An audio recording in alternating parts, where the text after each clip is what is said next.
آپ کے علم میں ہوگا کہ اس وقت دنیا کی کل آبادی سمجھی جاتی ہے 6 ارب یعنی 600 کروڑ. اس میں کم سے کم 120 کروڑ مسلمان ہیں امت مسلمہ. گویا کہ ہر 5واں انسان جو ہے دنیا میں وہ حضور صلی اللہ علیہ وسلم کا کلمہ پڑھتا ہے. اتنی بڑی تعداد. اس کے ساتھ ہی کتنا بڑا علاقہ جو ہے اس زمین کا وہ اللہ تعالیٰ نے اس امت کے قدموں تلے رکھا ہے. اگر آپ نے نقشہ دیکھا ہو دنیا کا تو آپ کو معلوم ہونا چاہیے کہ شمال میں جو بہت بڑا یہ نظر آتا ہے سائبیریا اور روس کا علاقہ، یہ سب غیر آباد ہے. اس طرح شمالی امریکہ میں بھی کینیڈا سے اوپر بڑے بڑے آپ کو بر اعظم سے نظر آئیں گے، یہ سب غیر آباد ہیں. جو آباد علاقہ ہے دنیا کا اور جو زرخیز علاقہ ہے دنیا کا، اس کا کتنا بڑا حصہ ہے کہ جو امت محمد صلی اللہ علیہ وسلم کے قدموں تلے. انڈونیشیا ملائیشیا سے چلے آئیے، اس کے بعد مسلسل چاہے کہیں مسلمان اقلیت میں تھوڑے بہت ہیں، لیکن پھر بنگلہ دیش آتا ہے، بڑی عظیم اکثریت کا ملک ہے. پھر بھارت میں اگرچہ اقلیت میں ہے لیکن 20 کروڑ مسلمان بھارت میں اس وقت ہے. پھر جو پاکستان سے شروع ہوا سلسلہ، افغانستان، ایران، چلتے جائیے ادھر ترکستان، چینی ترکستان، روسی ترکستان، پھر آگے چلیے عالم عرب، افریقہ کا پورا شمالی علاقہ، افریقہ کا تقریباً سارا وسطی علاقہ. یہ سب کیا ہے؟ کتنا بڑا رقبہ ہے. اور ہر طرح کی نعمت اللہ نے دی ہے. اس میں نباتات بھی ہیں، اس میں معدنیات بھی ہیں، اور سب سے بڑھ کر آج کی دنیا میں جو اہم ترین شے ہے کہ پیٹرول جو ہے، تیل جو ہے، اس کے سب سے بڑے ذخائر وہ ہیں کہ جو مسلمانوں کے قدمے تلے. اتنی تعداد میں ہونے کے باوجود، اتنے وسائل کے پر بظاہر قابض ہونے کے باوجود، سوال یہ ہے کہ کیا آج دنیا میں امت مسلمہ کو عزت حاصل ہے یا یہ ذلیل ہے؟ اسے غلبہ حاصل ہے یا مغلوب ہے؟ اسے کوئی دنیا میں وقار حاصل ہے یا یہ بالکل بے وقار ہو کر رہ گئی؟ یہ بات ہے جو ہمارے سمجھنے کی ہے. آج کیوں ذلیل کہ کل تک نہ تھی پسند گستاخی فرشتہ ہماری جناب میں. اس وقت صورت یہ ہو چکی ہے، آپ کو معلوم ہے کہ ہر جگہ پر پسماندگی کا نشان مسلمان ہیں. ہمارے سارے وسائل پر دوسروں کا قبضہ ہے. ایک ہی شے رہ گئی تھی تیل، خلیج کا تیل، اس پر بھی آ کر امریکہ کی فوجیں اس کے سر پر بیٹھ گئی ہیں. سارا کا سارا تیل اب ان کے قبضے میں ہے. ادھر خلیج کے دہانے کے دونوں طرف وہ اپنے مورچے بنا رہے ہیں تاکہ یہاں کسی کا داخلہ نہ ہو سکے. بڑے بڑے جتنے لوگ ہمارے ہیں ان سب کی دولت ان کے پاس ہے. کہنے کو تو سلطان آف برونائی دنیا کا امیر ترین آدمی ہے، لیکن دولت ہے کہاں اس کی؟ انویسٹڈ تو وہی ہے، اسی کے بینکوں میں ہے، انہی کی کمپنیوں میں ہے. کسی کے پاس کچھ نہیں ہے. سعودی عرب کے کوئی ڈالرز ہیں تو کہاں ہیں؟ جیسے شہنشاہ ایران کا جو اثاثہ تھا، سرمایہ تھا، جو سارا کا سارا انہوں نے جو ہے وہ فریز کر لیا. تو یہ دولت تو ساری وہی ہے. کہنے کو ہے کہ آپ کے اکاؤنٹ میں اتنا روپیہ ہے، لیکن سوال یہ ہے کہ وہ اکاؤنٹ فی الواقع کس کے قبضے میں ہے؟ پھر آپ کو معلوم ہے کس طریقے سے مسلمانوں کے ساتھ سلوک ہو رہا ہے. ہر جگہ پر جہاں چاہیں، جس طرح چاہیں انہیں ستا لیں. اور ان میں بھی سب سے بڑھ کر جو بات میں آپ سے کہوں گا، آج دنیا میں جتنے بڑے پیمانے پر محمد عربی صلی اللہ علیہ وسلم کی توہین و تذلیل ہوئی ہے، پوری انسانی تاریخ میں نہیں ہوئی. رشدی نے کتاب لکھی، بدترین حملے کیے. کیا رنگیلا رسول کتاب تھی جو لکھی تھی کسی ہندو نے، جس کو کہ ایک مسلمان نے پھر خنجر گھونپ کر اور ہلاک کر دیا تھا. وہ تو کچھ بھی نہیں تھی. اس کتاب کو رنگیلا رسول کو 100 سے ضرب دیجئے تو یہ کتاب بنتی ہے سیٹنک ورسز، اور وہ ملینز نہیں بلینز کی تعداد میں شائع ہوئی. اس کے خلاف احتجاج اگر کسی نے کیا ہے تو ان کے اوپر جوتے پڑے ہیں، ان پر ڈنڈے پڑے ہیں. پوری مغربی دنیا اس کے پیچھے آ گئی ہے، سپورٹ کیا ہے. لے دے کے ایک ملک نکلا ایران، اس نے کم سے کم یہ کہ اس کے قتل کا فتویٰ تو دیا، لیکن کیا کرے، قتل کرنے کی تو نوبت نہیں آئی. پورا عالم عیسائیت اس کی پشت پناہ ہے، اس کی مدد کر رہا ہے. یہ اتنی بڑی توہین محمد رسول اللہ صلی اللہ علیہ وسلم کی اور آپ کی ازواج مطہرات کی اور یہ بظاہر ایک ایسے شخص کے ہاتھوں جس کا نام مسلمانوں کا سا ہے، اس کا اتنا بڑے پیمانے پر ہونا، اور پھر یہ کہ مسلمان 120 کروڑ ہونے کے باوجود کچھ نہیں کر سکتے۔ میں وہ چیزیں نہیں گنوانا چاہتا کہ 15 لاکھ جو ہیں وہ ہمارے افغان بھائی جو ہیں انہوں نے جانیں دیں، فائدہ کس کو پہنچا؟ تاحال امریکہ کو، کہ اس کی جو مد مقابل قوت تھی USSR وہ ختم ہو گئی۔ اسی طریقے سے جو کچھ کشمیر میں ہو رہا ہے، ہماری بے حمیتی، بے غیرتی کا عالم یہ ہے، ہم کچھ اندر خانے تھوڑی بہت کو مدد کر کے سمجھتے ہیں کہ ہم نے فرض ادا کر دیا، جبکہ فرض تو یہ ہونا چاہیے تھا کہ ہم براہ راست اعلان کرتے اور انڈیا کو الٹیمیٹم دیتے کہ سٹاپ دس بزنس، یا یہ کہ پھر ہم سے جنگ ہے۔ جنگ کا نتیجہ تو پھر اللہ جس کو چاہے دے گا، اگر انسان اللہ تعالیٰ پر اعتماد رکھتا ہو، توکل رکھتا ہو، اپنے موقف کی حقانیت پر بھی اسے یقین ہو، تو کم من فیۃ قلیلۃ غلبت فیۃ کثیرۃ، تاریخ میں ہمیشہ ہوتا آیا ہے کہ چھوٹی قوتیں جو ہیں ان کو غلبہ اللہ نے عطا کیا ہے بڑی قوتوں پر، لیکن بے غیرتی کا عالم یہ ہے، بے حمیتی کا عالم یہ ہے۔ زبانی کلامی ہم سے بڑا ہمدرد کوئی نہیں مسلمانان کشمیر کا، جس لیڈر کو دیکھو بڑھ چڑھ کر بیان دے گا، لیکن عملاً ہم کیا کر رہے ہیں؟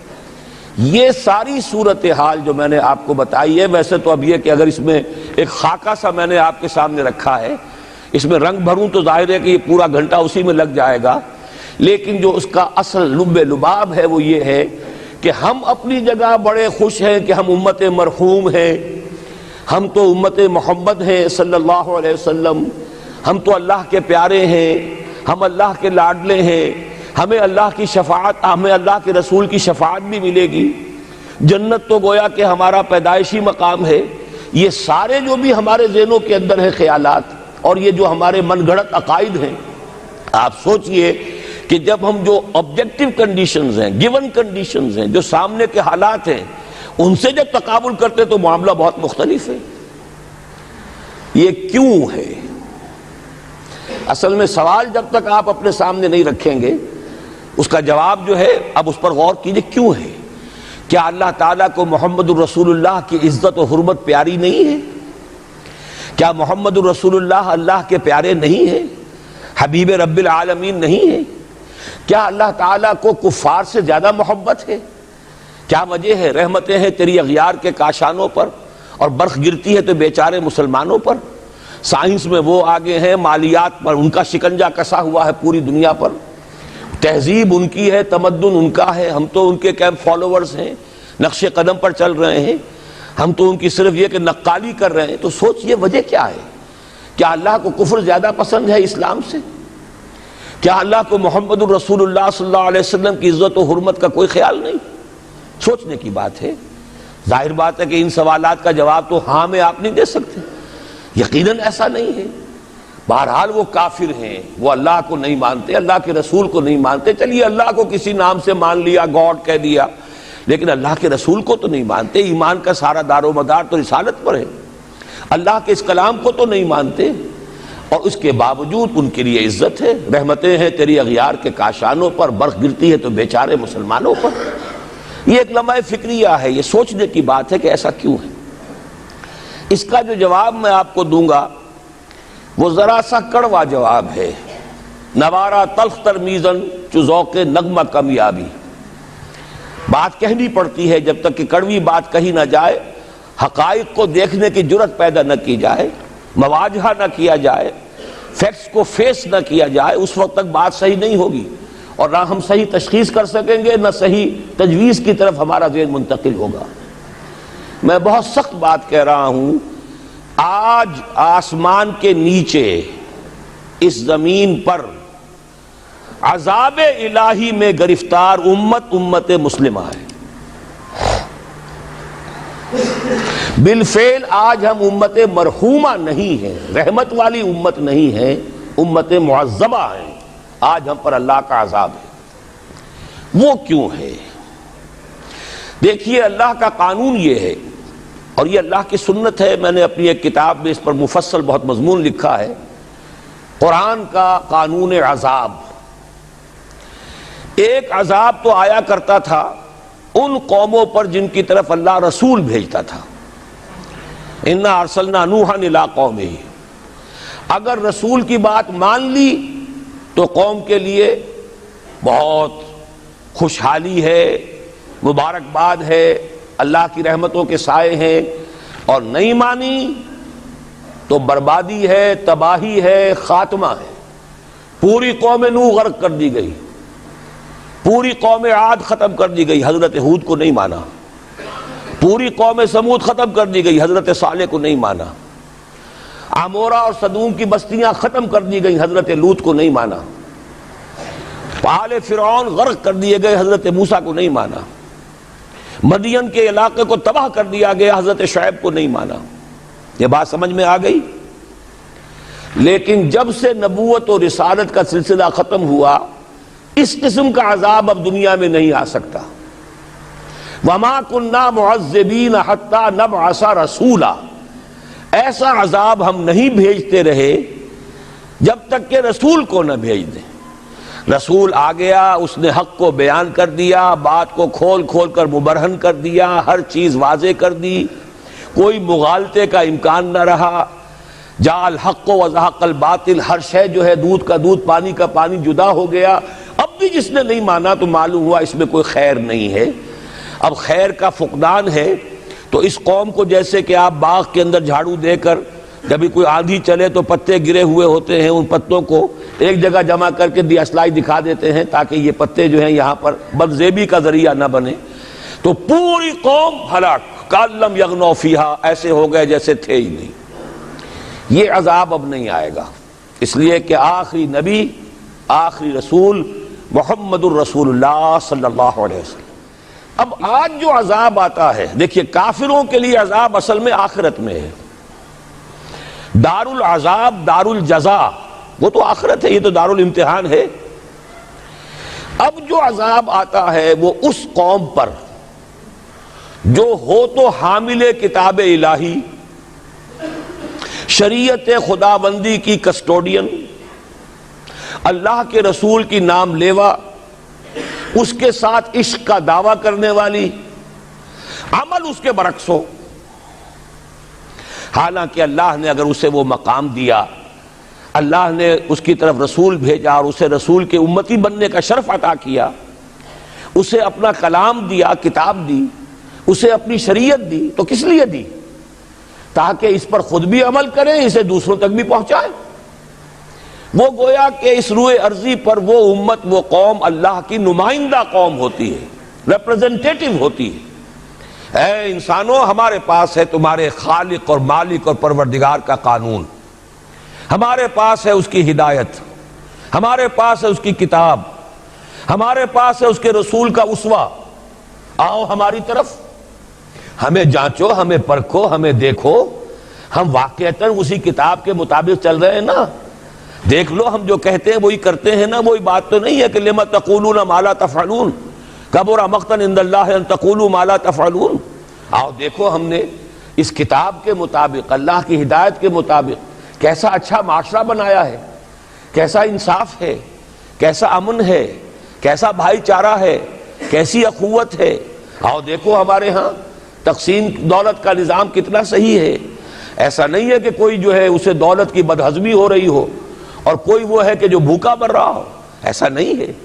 دیکھو ہمارے ہاں انسانی شرافت، انسانی عزت، انسانی پریسٹیج اور انسانی حقوق بہتر سے بہتر شکل میں موجود ہیں، حریت ہے، آزادی اظہار رائے ہے، سب کچھ ہے۔ یہ کام اگر وہ امت کرے تو اس سے زیادہ خوش نصیب کوئی نہیں۔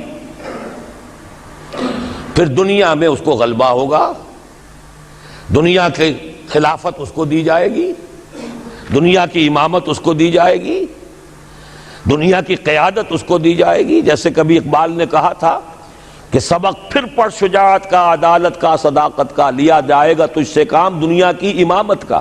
لیکن پھر وہی سبق پڑھنا پڑے گا جو صحابہ کرام نے پڑھا تھا۔ جب صحابہ کرام نے وہ سبق پڑھا تھا تو دنیا کی امامت اللہ نے ان کو عطا کی تھی کہ نہیں کی تھی؟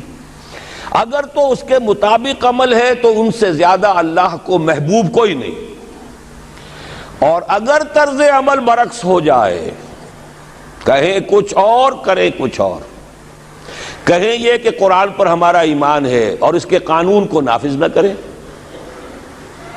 کہیں یہ کہ ہماری تو محبوب ترین شخصیت محمد ہیں اور ان کی سنت کے اوپر عمل نہ کریں صلی اللہ علیہ وسلم. قرآن نے جس شے کو حرام کیا ہے اس کا استعمال کر رہے ہوں.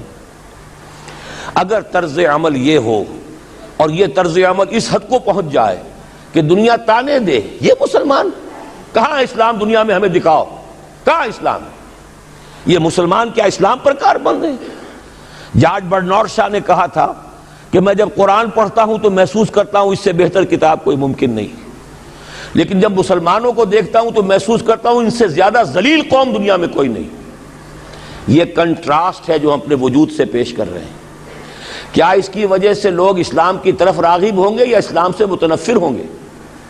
کیا ہمارا منہ ہوتا ہے ہم باہر جاتے ہیں؟ اسی لیے ہم تو تبلیغ, میں تو کم سے کم وہاں جا کر جو مسلمان کھوئی ہوئی بھیڑیں ہیں امت محمد صلی اللہ علیہ وسلم کی, انہی کو ریکلیم کرنے کی کوشش کرتا ہوں. جیسے کہ حضرت مسیح نے کہا تھا میں تو بنی اسرائیل کے گھرانے کی کھوئی ہوئی بھیڑوں کی تلاش میں آیا ہوں. میرا منہ نہیں ہے کہ میں وہاں کسی امریکن سے بات کروں. وہ یہ کہے گا تم اپنا گھر تو سنوارو, فزیشن ہیل تھائی سیلف. تم ایک چھوٹا سا ملک نہیں چلا سکتے, تم نے اس کا بیڑا غرق کر کے رکھ دیا ہے. تم نے اسے کورٹ آف وارڈ بنوا دیا ہے IMF کا. ہاں یہاں تو گھڑی گھڑی جو ہے قرقمین آتے ہیں IMF کے اور ورلڈ بینک کے قرقی کرنے کے لیے. ہر روز ایک نئی قرقی ہو رہی ہے, ہر روز جو ہے آج پھر گاڑیوں کا کرایہ بڑھ رہا ہے, بجلی کا کرایہ قرقی ہو رہی ہے.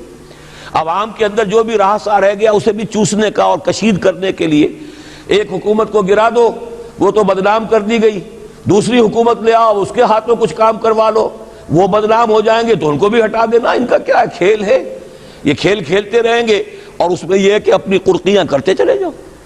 یہ حال اب کیا میرا منہ ہے کہ میں جا کر وہاں بات کروں؟ تم اپنے گھر کو دیکھو, تم اپنے ملک کو دیکھو. ایک وہ ہے جنہیں تصویر بنا آتی ہے, ایک تم ہو کہ لیے اپنی بھی صورت کو بگاڑ. ایک ہی ساتھ تم آزاد ہوئے تھے, ہندو بھی تھے کہ نہیں تھے. انہوں نے اس ملک کو بنایا ہے, اپنی معیشت کو, اپنی اکانومی کو اپنی بنیادوں پر, اپنے پاؤں پر, اپنے پیروں پر کھڑا کیا ہے. آج جو ہے وہ ایک منی سپر پاور بن چکا ہے. اور وہ کہ ڈرتا تھا پاکستان دو طرف سے ہمیں جو ہے قابو میں کر لے گا. پہلے تقریباً 20 برس جو ہیں ہندوستان کے, بھارت کے کانپتے ہوئے گزرے ہیں پاکستان سے. اب 30 برس سے جو صورتحال ہے وہ آپ کو معلوم ہے. تو صورت یہ ہے کہ جب کوئی قوم جو امت مسلمہ ہو یہ طرز عمل اختیار کرتی ہے تو عذاب اس پر آتا ہے. بڑی کڑوی بات ہے. آج عذاب کفار پر نہیں آ رہا, وہ تو اللہ تعالیٰ ان سے آخرت میں نبٹ لے گا, اور آخرت تو ہے ہمیشہ کی, بڑا سو عذاب تو وہی کا ہے. وَلَعَذَابُ الْآخِرَةِ أَكْبَرُ لَوْ كَانُوا يَعْلَمُونَ. دنیا میں کفار پر عذاب آتا تھا جب کوئی رسول بھیج دیا جائے, اب رسول آئے گا نہیں, لیکن اب دنیا میں جو عذاب آتا ہے وہ مسلمان امت پر آتا ہے.